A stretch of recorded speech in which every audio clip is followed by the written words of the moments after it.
to my latest packing video. This packing video is for 20 days in Argentina in December, which is their high summer, and up here in Arizona, our high winter. So I'm really looking forward to getting away. Now, this trip posed several challenges because, well, I'm visiting Argentina in their summer.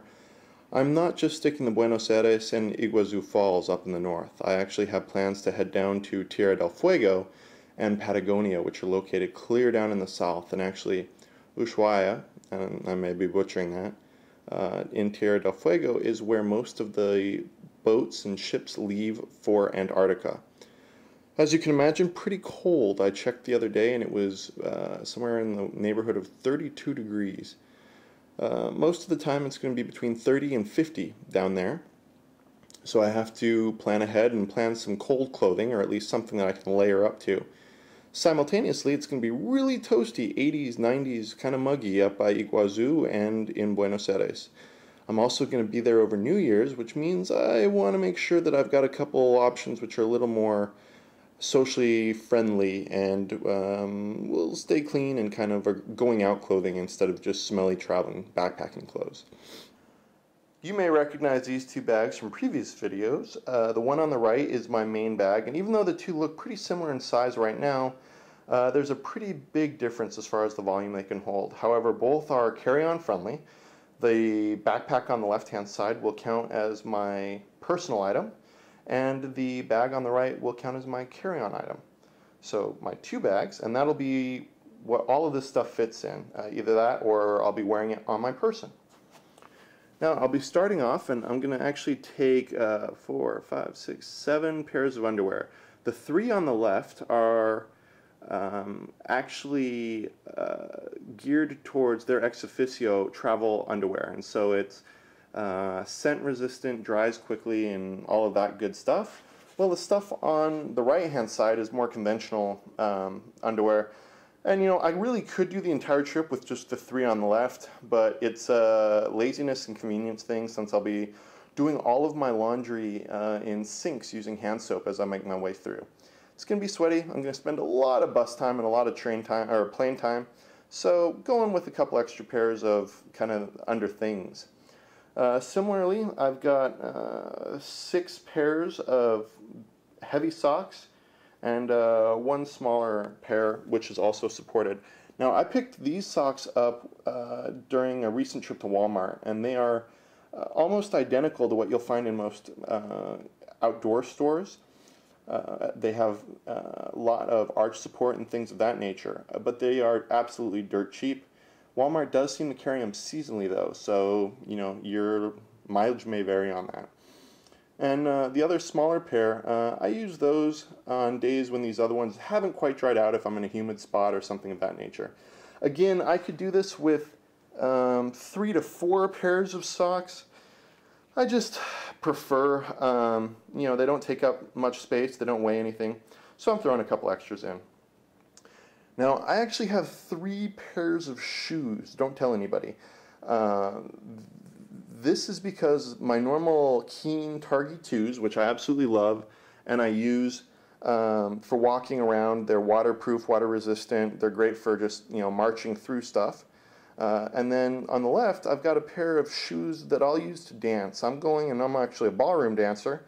So it's important for me to have something that I can dance in that won't tear my knees out. I'm hoping to do a little Argentine tango and learn it, and probably do some salsa dancing while I'm down there. So the third pair is a pair of really cheap, basic rubber sandals, and those are actually shower sandals, or I'll wear them around during the day if I really want to or need to.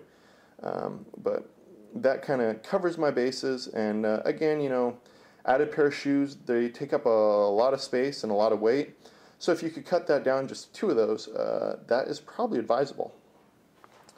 Here I have a country gentleman's driving cap. Now, I prefer these as an alternative to a normal baseball cap because you blend in much better, and it also really changes your look and changes your feel. So I highly recommend that, and I do recommend avoiding baseball caps. You know, it just depends on where you're going.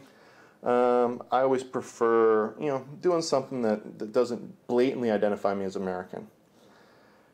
Now, these two large, bizarre duct tape things, those are just new experiments that I've created. I didn't have a case for my Vixia HF200, which I'm shooting on currently, or my Canon G11, just by happenstance. So they were getting dinged up in my normal day bag.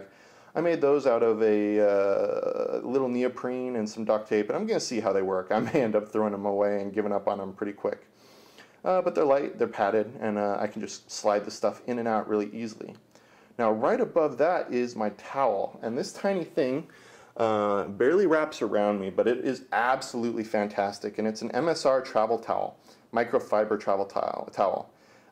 It dries really quickly, which is really important. It's small, it's lightweight, and this is one of those things that is an absolute must. I highly recommend it. Now, right above that, you'll see a gray item, which is rolled up, and that's a scarf. Scarf, huge asset, especially in variable climates. Given that I'm balancing warm, hot, and somewhere in between, definitely taking that, and that's going to serve as a great complement to this, which is a North Face vest, and it is absolutely, fleece vest, absolutely fantastic. It's a wind blocking vest that has some great pockets, so that has been really useful. And the combination between a t-shirt, the scarf, the vest, and then an over rain jacket usually keeps me warm even in pretty cold weather. Now, just beyond that, I have 3 long sleeve shirts. Now, the bottom two, these two, are for nights out, and those are just kind of standard long sleeve dress shirts that aren't going to show a ton of dirt, and that will dry and wash pretty quickly and pretty easily. Above that is your classic red and black flannel t-shirt, and that is going to be my main long sleeve shirt, which is just going to be for kicking around and when I'm down in the colder climates, if a t-shirt and my other items aren't quite cutting it. Above that is a wind blocker and rainproof cloud waterproof jacket, and I forget the exact brand and details. Again, anything that's pretty solid, waterproof, windproof jacket should be just right up in line with what you need. Now, here are my t-shirts. Again, here I've opted to kind of do a little overkill on t-shirts. I could probably do it with 4 shirts. You'll notice I've got 6 there. The bottom 2 are the just, old kind of tame-colored, tame-toned polos, and those are really useful, really durable, a little warmer, give you a little different look than just kind of your basic t-shirt look. Then above that, I've got 2 normal t-shirts. One is a Wild in Scotland t-shirt, which I really like, and it's a great kick-around t-shirt, company I have a lot of respect for. And then the other t-shirt on top of that is just a normal one with a graphic print on it. Then the 2 t-shirts on top, one is just a normal gray t-shirt, and the other is a black, just kind of more formal v-neck. So the top one, no collar, but it should be good if I'm just going out to the pubs. It's a little warmer, things of that nature. Probably not something that I would wear as I was backpacking around and really kind of doing any type of physical work. Now, always got to have a belt, 1 pair of jeans, and 1 pair of shorts. Now, I'll be wearing the jeans most of the time, but the shorts will be there in case I need to change out or wash my jeans, or if it gets toastier than I'm thinking it's going to be, then I'll be able to hop on over to my shorts and kick around. Also, to go with the shorts, a pair of gloves, because it definitely is going to be cold down in the south, especially if I do any boat tours, hoping to get out on the Beagle Canal and Beagle Channel and a couple other similar trips. So definitely have to plan warm. Passport is always good. And then I've got 2 cloths for cleaning my glasses and cleaning my camera lenses and camera gear. Underneath that, that cotton swabs box is what I hold my extra memory cards in. And then if you're watching this video, you're probably familiar with ultimatepackinglist.com or travelresourcelist.com, which are the 2 websites I run in addition to virtualwayfarer.com. I've got a couple resource cards. I'm going to leave those in hostels as I go just to help make people aware of the websites. I've got a backup pair of headphones. And then here, this is a lens kit. So that has a number of different lenses for the Vixia HF200, which I'll be shooting video on, polarizers, things of that nature.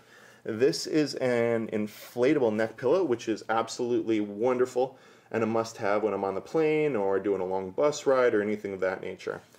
Going to the hostel, so definitely want earplugs and definitely want an eye mask. That's also going to be invaluable when I'm on the plane and need a little shut-eye.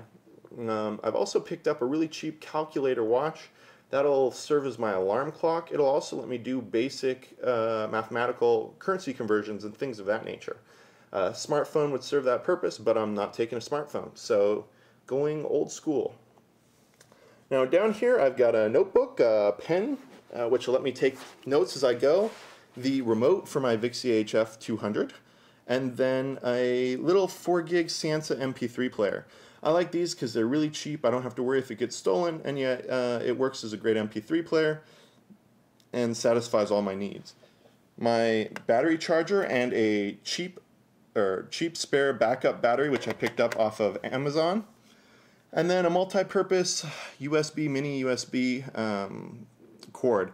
Now luckily my Canon G11 and my Sansa and several other tools all connect using the same thing and recharge using that. So I can take one of them and really service most of my electronics. My main earbuds, and then here is a luggage lock. So I'll be using that or a small combo lock, which I plan to pick up at the airport to replace my old one when I'm in hostels and using hostel lockers and things of that nature to lock my stuff up. Here I have my charger for my video camera, and then I've got a large backup battery which I picked up for it when I was on eBay for dirt cheap, and that's great because you never know when you're going to have an opportunity to recharge, and sometimes it's, you've got to worry about the security and safety of your items in the hostel. So, that buys me a lot more time and really expands my options. Canon G11, which is wonderful. It's got another memory card and a battery in it already. Power converter, which will be useful and important, and I've got another little backup one. I'm hoping that my European power converters work in Argentina, but I don't think they do, so I'll probably be picking a cheap one, a cheap power converter up in the airport or when I land on the ground. I've got a spare mouse, and then just because I've got big hands, that's really a convenience. And then my battery charger and my little netbook, which I'll be taking with me. And then over here, I've got a larger GorillaPod, which I'll be using, and then a smaller $4 pocket tripod, which if the GorillaPod's a little bit too big, I'll be switching over to that and just pulling it out, and it's really light, easy, and I can really bang it up. In addition to that, we have my DOP kit, and my DOP kit has all the usual stuff in it.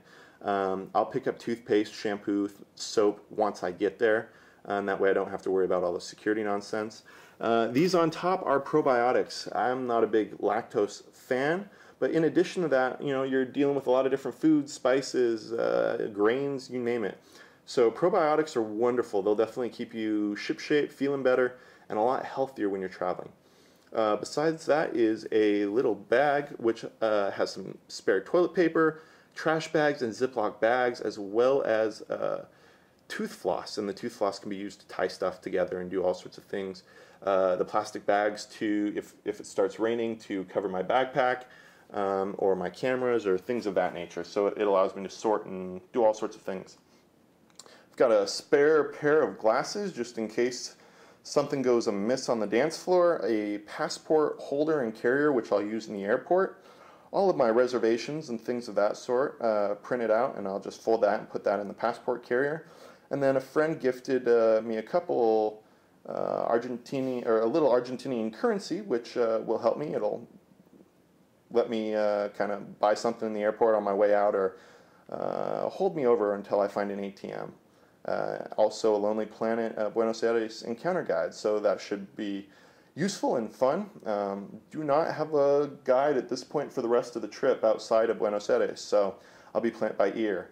And then the gem, I have 5 pounds of books which I'm taking with me currently.